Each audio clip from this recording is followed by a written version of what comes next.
Hello everyone, चलिए narration chapter का तूफान मचाते हैं हम लोग और नरेशन की दुनिया में जाते हैं।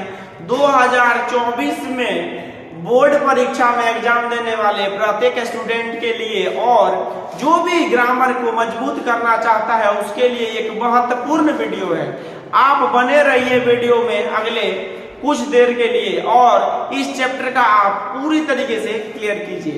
सबसे पहले इस चैप्टर को जानने के लिए आपको समझना पहला है कि आपको इसको जानना पड़ेगा कि नरेशन क्या है, नरेशन किस तरीके से काम करता है, उसके ऊपर आपको जानना पड़ेगा। ठीक है, नरेशन आपको पता है दो भागों में बांटा गया है नरेशन को, डायरेक्ट नरेशन और इनडायरेक्ट नरेशन। नरेशन को दो अलग अलग भागों में बांटा गया, आपको अच्छे तरीके से पता है। एक है आपका डायरेक्ट और एक है आपका इनडायरेक्ट नरेशन। एक है आपका डायरेक्ट और एक है इनडायरेक्ट, डायरेक्ट और इनडायरेक्ट, है ना।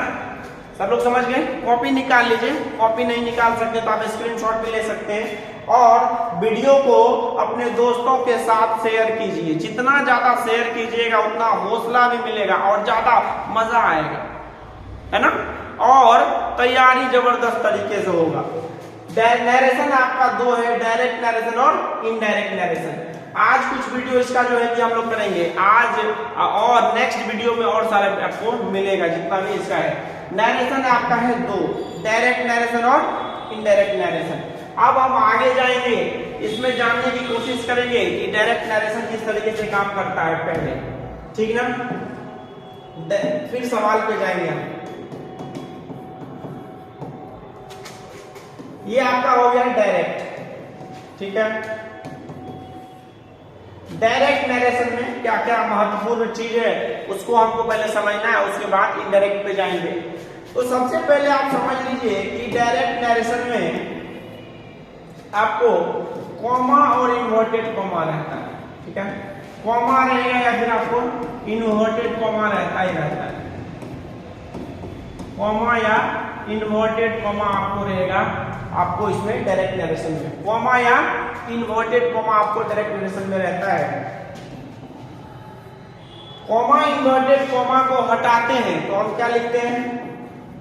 डायरेक्ट का प्रयोग करते हैं। ध्यान रखिएगा, कॉमा और इन्वर्टेड कॉमा को हटाते हैं तो हम लोग क्या लिखते हैं? दैट का। सिंपल एकदम से चुटकी में सिंपल सा नियम है। आप थोड़ा देर बने रहिए और नरेशन बनाना सीख जाइएगा। कोई भी ऑब्जेक्टिव आएगा आपको इसमें आपको बन जाएगा और जबरदस्त तरीके से। डायरेक्ट नरेशन में आपको कॉमा और इन्वर्टेड कॉमा इसमें रहता है। मेन इसका जो हेडलाइन है, पूरा चैप्टर इसमें हम नहीं पढ़ाने जा रहे हैं, आपको सिर्फ और सिर्फ इतना पढ़ा देंगे कि आपका जबरदस्त तरीके से ये सवाल सॉल्व हो जाएगा। इन्वर्टेड कॉमा को और इसको हटाते हैं तो क्या लिखते हैं हम? दैट का प्रयोग करते हैं।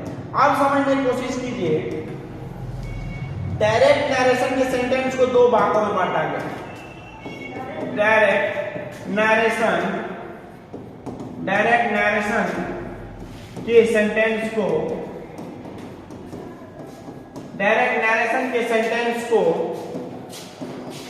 दो भागों में बांटा गया। दो भागों में बांटा गया, है ना। डायरेक्ट नरेशन के सेंटेंस को दो भागों में बांटा गया है आपको। डायरेक्ट नरेशन आपको पता ही है, एक है आपको कॉमा के भीतर और एक है कॉमा के बाहर। ऑफलाइन ऑनलाइन जो भी बच्चे हैं सभी लोग समझिए चुपचाप। रिपोर्टेड वर्ब और रिपोर्टिंग स्पीच समझने की कोशिश कीजिए एकदम से शांति से। चुटकियों का खेला है ये, जादू, हाथ का जादू। क्या कहते हैं ना वो हमारा, क्या मजा है जीने में जब तकलीफ ना हो सीने में। अरे आज तकलीफ है तो क्या हुआ, कल सुख भी आएगा। अरे आज झोपड़ी है तो क्या हुआ, कल महल भी आएगा। तो किस बात की डर है? अरे झोपड़ी है ना तो कल महल लग जाएगा, उसके लिए पढ़ना पड़ेगा। You have to work for that, you have to understand about that. Always keep on thinking in your mind whenever wherever you are doing any work, no, just give your 100%. I am telling you all, definitely you all will learn, and I am telling you today, if you will give your 100%, no, one day definitely you will get success. without having any problem at all. So just wait, watch and try to just get the things, whatever you have planned and all, okay? कलम में power लाओ, सीखने की कोशिश करो, मजा आएगा, तूफान मचेगा। चलिए नरेशन के दौर में चलते हैं हम लोग। अब समझ गए हम लोग नरेशन को दो भागों में बांटा गया है। कोई भी समझ सकता है, डायरेक्ट नरेशन और इनडायरेक्ट नरेशन। वीडियो देखते देखते आप समझ जाइएगा, डायरेक्ट नरेशन और इनडायरेक्ट नरेशन। अब देखिए डायरेक्ट नरेशन के सेंटेंस को दो भागों में बांटा गया है। इसका जो सेंटेंस होता है इसको कितने भागों में बांटा गया है? दो भागों में बांटा गया है इसके सेंटेंस को। तो पहला भाग है आपका, ये आप समझ लीजिए पहले, एक रिपोर्टिंग वर्ब जो कॉमा के बाहर है, कॉमा के बाहर है, outside the comma, outside the comma, yes और नो, और inside the comma, inside the comma, outside the comma और इनसाइड द कॉमा। कॉमा के बाहर और कॉमा के भीतर। रिपोर्टेड वर्ब किसको कहते हैं? जो कॉमा के बाहर रहता है। और रिपोर्टिंग स्पीच किसको कहते हैं? जो कॉमा के अंदर रहता है। अरे सीधा सुनो रे बकला, दिल में धुकधुकी सी आती रहती है, दिल भी धड़काओ उसके लिए जो आपको परिणाम अच्छा दे। क्यों वेस्ट करते हो समय? चली जाएगी किसी और के पास, आप पर हो बस। क्यों परेशान हो रहे हैं, है ना? एक बच्चा आया था, बड़ी परेशान था, सर बहुत घबराहट हो रहा है आजकल, हमें परेशानी हो रहा है। हम बोले एक काम करो, कुछ मत कीजिए, आप अपना मोबाइल आप हमको दे दीजिए, आज से दिल ठीक हो जाएगा आपका। उन्होंने ठीक किया, मोबाइल दे दिया, दूसरे दिन दिया, बोला सर हम पूरा फिट हैं। तो अब आप समझ लीजिए, फोटो देखना बंद कीजिए, नहीं तो डिलीट कीजिए। हाँ, फोटो की बात कर रहे हैं, ठीक ना? तो इनसाइड द कॉमा और आउटसाइड द कॉमा, कॉमा के भीतर, कॉमा के बाहर। अच्छा बच्चा, रिपोर्टिंग स्पीच किसको कहते हैं? जो कॉमा के भीतर रहेगा। ये 1 2 3 4 5 6 7 8 9 10 11 12 BS, हर किसी के लिए ये वीडियो है। कोई भी टीचर, कोई भी विद्यार्थी, हर स्टूडेंट के लिए वीडियो महत्वपूर्ण है। और आप सीखिए और जाके किसी को सिखाइए।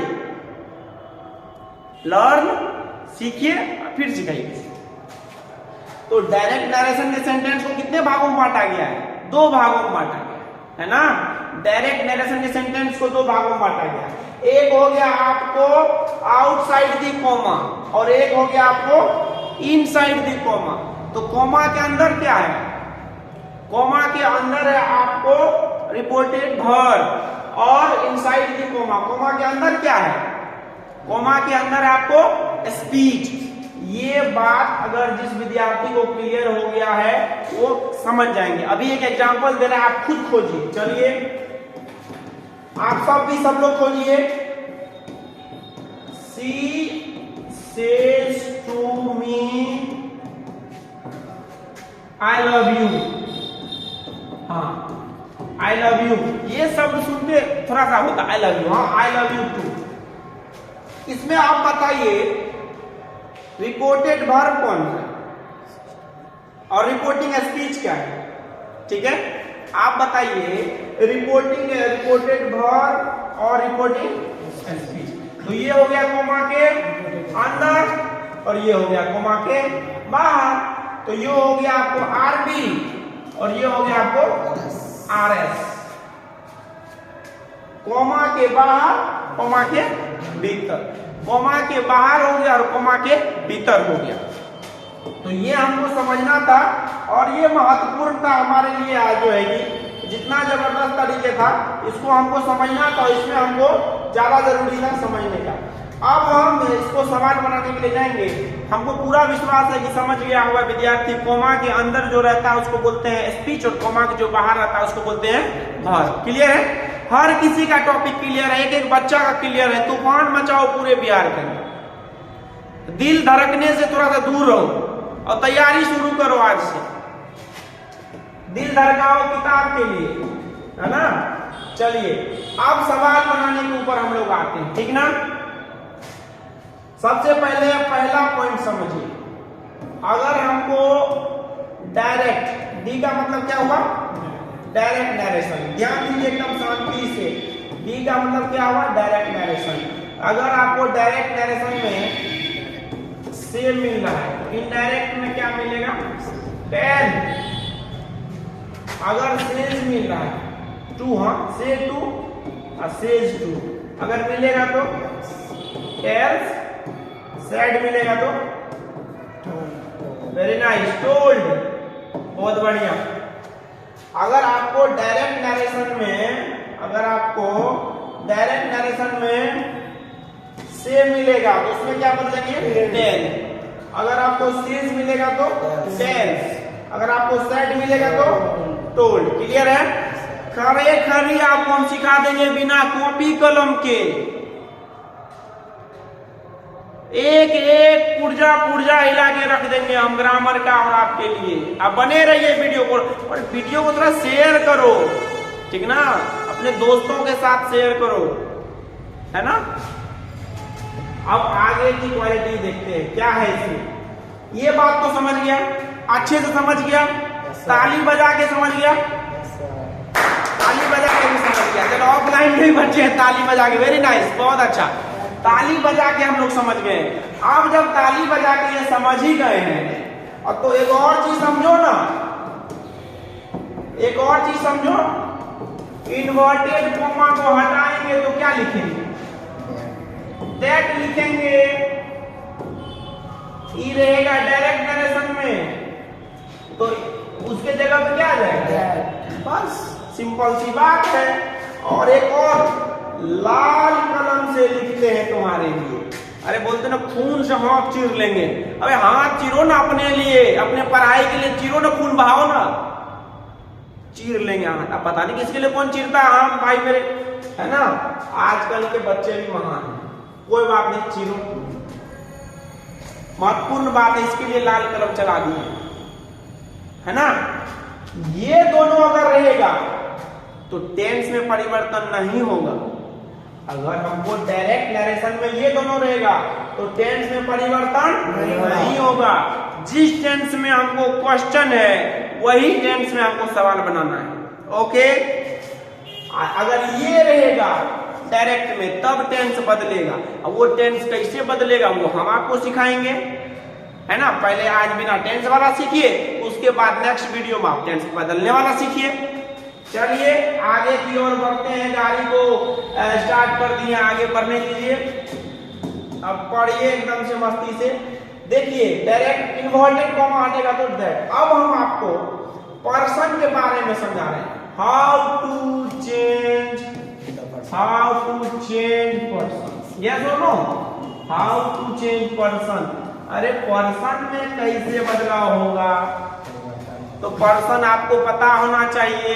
फर्स्ट पर्सन किसे कहते हैं, फर्स्ट पर्सन आई और we.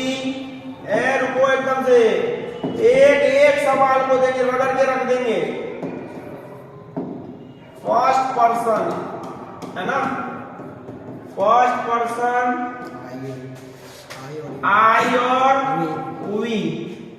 Second person you. Third person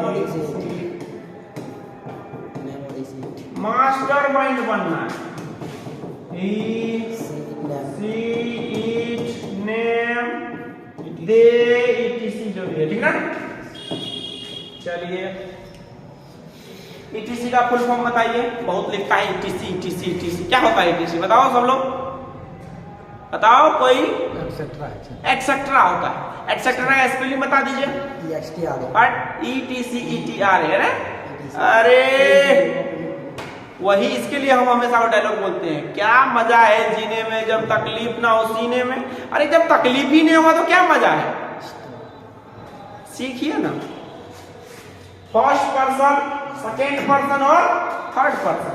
अब समझ लीजिए बहुत महत्वपूर्ण टॉपिक पे आ गए हैं, रिपोर्टेड, नो आपको ये रहेगा अगर किसके अंदर, रिपोर्टिंग स्पीच के अंदर, है ना, रिपोर्टिंग स्पीच का क्या है ये RS। अगर आपको फर्स्ट पर्सन रहता है इसमें, कौन पर्सन, फर्स्ट पर्सन रहता है अगर आपको रिपोर्टिंग स्पीच में, तो फिर सब्जेक्ट के अनुसार बदलेगा। फर्स्ट पर्सन रहेगा तो सब्जेक्ट के अनुसार बदलेगा, और अगर सेकेंड पर्सन रहेगा तो ऑब्जेक्ट के अनुसार बदलेगा, याद रखिएगा। अभी सिखाएंगे कैसे क्या बदलेगा। और थर्ड पर्सन रहेगा तब, हाँ जी, क्या बदलेगा, कोई बदलाव नहीं होगा। थर्ड पर्सन में कोई बदलाव नहीं होगा, नो चेंज। फर्स्ट पर्सन में रहेगा तो सब्जेक्ट, किसके सब्जेक्ट के अनुसार, आरवी के, रिपोर्टेड वर्ब के सब्जेक्ट के अनुसार बदलेगा। ध्यान दीजिए फिर से, नहीं समझा तो समझो, इधर समझिए, इधर आइए मेरे पास, समझिए। फर्स्ट पर्सन क्या है, आई और मी। सेकेंड पर्सन क्या है, यू। सुनिए, सीधा सा बात है, सीधा सीधा बात से समझ ले, और कुछ भी नहीं चाहिए, सीधा बात से पूछिए। फर्स्ट पर्सन अगर रहेगा आपको आई और वी, तो किसके अनुसार सीधा बदलेगा, सेकेंड पर्सन ऑब्जेक्ट के अनुसार, थर्ड पर्सन कोई बदलाव नहीं। अबे पगला, आई वी यू याद नहीं रहेगा, इतना नंबर 10 अंक का याद रख लेता है, तीन को वर्ड नहीं याद रखेगा, 10 अंक का नंबर याद कर लेता रास्ता पे रहा घूमते फिरते है ना, रास्ता में याद कर लेता आजकल का क्रिया। ये सुनो, फैक्ट है, ये फैक्ट है, ठीक ना। तो ये तो याद कर लो, फर्स्ट पर्सन, सेकेंड पर्सन और थर्ड पर्सन। मेरा नंबर याद कर लेता रास्ता पे रहा, और किसका नंबर याद करेगा, ठीक ना। फर्स्ट पर्सन आई और we, second person you, third person ये। समझने की कोशिश कीजिए, समझिए।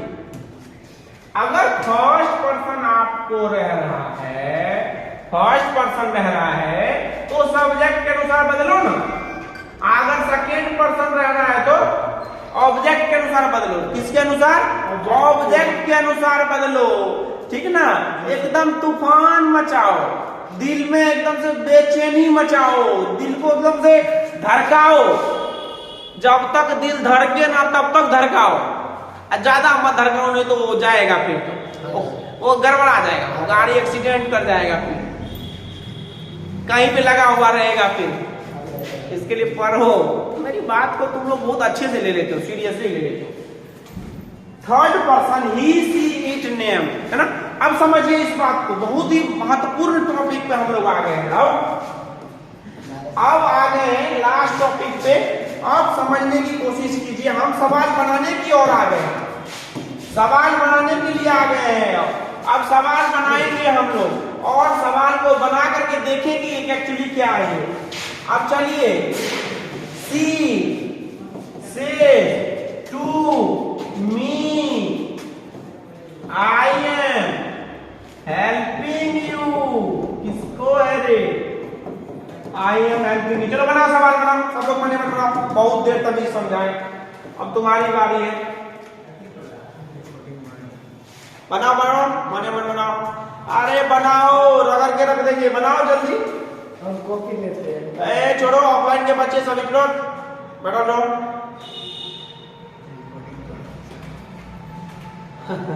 हो गया, सवाल बन गया। नहीं बना होगा, मुंह देख रहा होगा, बहुत अच्छी बात है। ये क्या है मामू लोग, सब्जेक्ट है, तो सी है ना रे, सी का सी, सेज के बदले टेल्स, अभी लिखाए थे ना ऊपर, से के बदले टेल, सेज के बदले टेल, सेट के बदले टोल्ड। तो सी टेल्स मी, एक साथ उड़ गए, सी से टेल्स मी। अभी इन्वर्टेड कॉमा की जगह पे क्या आएगा, अभी बोले धनक, वो इन्वर्टेड कॉमा हटेगा तो क्या आएगा, दैट आएगा ना, ठीक है। अब देखो, फर्स्ट पर्सन सेकंड पर्सन का बारी है, तो फर्स्ट पर्सन ये क्या है, आई कौन पर्सन है, फर्स्ट पर्सन है ना। फर्स्ट पर्सन है तो सीधे यहाँ आ जाओ। आई का सी सब्जेक्ट बना? Yes sir. अब इसके अनुसार बदल दो, है ना? आई के बदले सी क्यों आए? क्योंकि फर्स्ट पर्सन जो भी यहाँ पे सब्जेक्ट रहेगा उसके स्थान पे आ जाएगा। यस और नो? एकदम clear. She is helping same tense, क्योंकि पहले बताए थे से और सेज रहेगा तो टेंस में परिवर्तन नहीं होगा, सेड रहेगा तो होगा। She is helping in one person, second person, second person. Object तो सेकेंड पर्सन यहाँ पे कौन चीज है? ये ऑब्जेक्ट। तो ऑब्जेक्ट ना होगा रे। तो बन गया सवाल, सीख गया नरेशन। और नहीं सिखाए तो 4 बार इस वीडियो को देखो और 50 को दोस्तों को भी भेजो, उसको भी सिखाओ, तुम भी सीखो और मस्ती लो। चलिए आगे की ओर बढ़ते चलो। अब हम लोग अगले क्वेश्चन की ओर जाएंगे। इस बार अपने मन से तुमको सबको बनाना है, कह देते हैं। एक और चीज, डायरेक्ट नरेशन में नाम रहेगा तो उसके स्थान पे प्रोनाउन आ जाएगा। लड़का रहेगा तो ही आएगा, लड़की रहेगा तो सी आएगा। लड़का रहेगा तो ही, लड़की तो सी। लड़की के लिए सी, लड़का के लिए ही। आप समझ गया? Yes sir. चलिए चलिए चलिए, तूफान मचाइए, क्वेश्चन लीजिए। She says to Rani, she says to, मैंने रानी नहीं दे रहे हैं, रानी के ऊपर बहुत ध्यान है। She says to him I am helping you। बना? बहुत हल्का क्वेश्चन दिए, बनाओ। सी मन में बनाइए, मने मन बनाइए, एकदम से मने मन बनाइए। नीतीश बनाइए, नीतीश।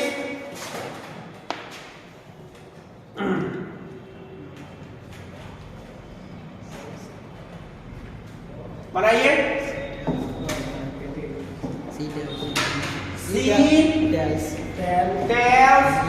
अरे मेरे साथ बनाओ ना तुम लोग, अगर नहीं बनता तो मेरे साथ बनाओ ना, है ना?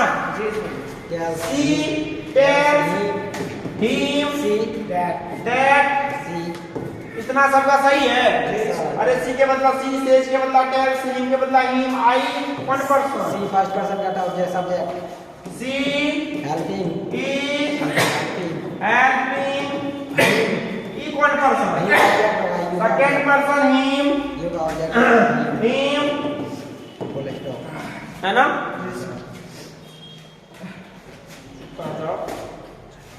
ठीक है, सवाल बन गया? सवाल बन गया? मिलाइए अगर बन गया तो। एक अंतिम सवाल आज का बनाइए, उसके बाद कुछ क्वेश्चन देंगे, आप घर से बनाइएगा। बनाइए तो। आई नहीं, यहाँ पे चलिए, you say to me, you say to me I am loving her। बनाओ तो। मने मन बनाइए अपने अपने मन में और लिखिए कमेंट बॉक्स में। You tell me that you are loving me.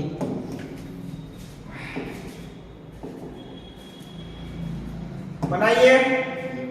You tell मी, इतना सही है सबका? देख लीजिए, you tell me that equal person, तो इधर से बदलो, इधर you are loving, equal person है तो कोई बदलाव नहीं होगा। थर्ड पर्सन में कोई बदलाव या नहीं होगा? बिल्कुल करेक्टिफाइड, एकदम से तूफान मचा डालिए। क्या है? एक सवाल हम आपको डाल रहे हैं और इस सवाल का आंसर आप कमेंट बॉक्स में जा करके लिखिए। चलिए एक सवाल आपको बना के दे रहे हैं, आप बनाइए, सॉल्व कीजिए इसको डायरेक्ट नरेशन में। You say to me I am cheating you। बनाओ करे बबुआ मने मन और इसको सवाल सॉल्व करो। कमेंट बॉक्स में जाके इस सवाल को बताइए हमको, तो हमको भी समझ आएगा। और 10 दोस्तों को शेयर कीजिए, चैनल को सब्सक्राइब कीजिए, लाइक कीजिए और पूरे दुनिया में फैलाइए। चलिए कमेंट बॉक्स में इसको लिखिए, कमेंट बॉक्स में लिखिए एकदम से। किसी भी तरीके से किसी को कोई प्रॉब्लम नहीं ना है, ऑफलाइन के भी बच्चे, ऑनलाइन के भी जो भी बच्चे हैं, सभी लोग प्लीज इसको होमवर्क के तौर पे लीजिए। और जितना भी आगे आपको सवाल आएगा, नेक्स्ट वीडियो में इसका टेंस बदलने वाला बताया जाएगा, टेंस को बदलने के लिए सिखाया जाएगा। और बेल आइकन को दबाइए, पूरी तरीके से अपने दोस्तों के साथ शेयर कीजिए और ऑब्जेक्टिव बनाना सीखिए। Thank you very much. ये आपके लिए सवाल है, इसको जो है कि आप सही तरीके से सॉल्व कीजिए। किसी के पास कोई क्वेश्चन है प्लीज आप जाके कमेंट बॉक्स में लिखिए। If you have any problem, if you have anything, please go and ask and comment over there, right. And every day at 7 o'clock, हर दिन शाम के 7 बजे हम आपके साथ बने रहेंगे YouTube पे। और आप अपने जीवन का एक महत्वपूर्ण समय मेरे साथ बिताने के लिए और आप अपना देने के लिए बहुत बहुत शुक्रिया, और पढ़ने के लिए एकदम जबरदस्त धन्यवाद। Thank you very much. मिलते हैं जल्दी नेक्स्ट वीडियो में। सीखते और सीखिए और दूसरे को सीखने का मौका दीजिए। Thank you very much. मिलते हैं नेक्स्ट वीडियो में।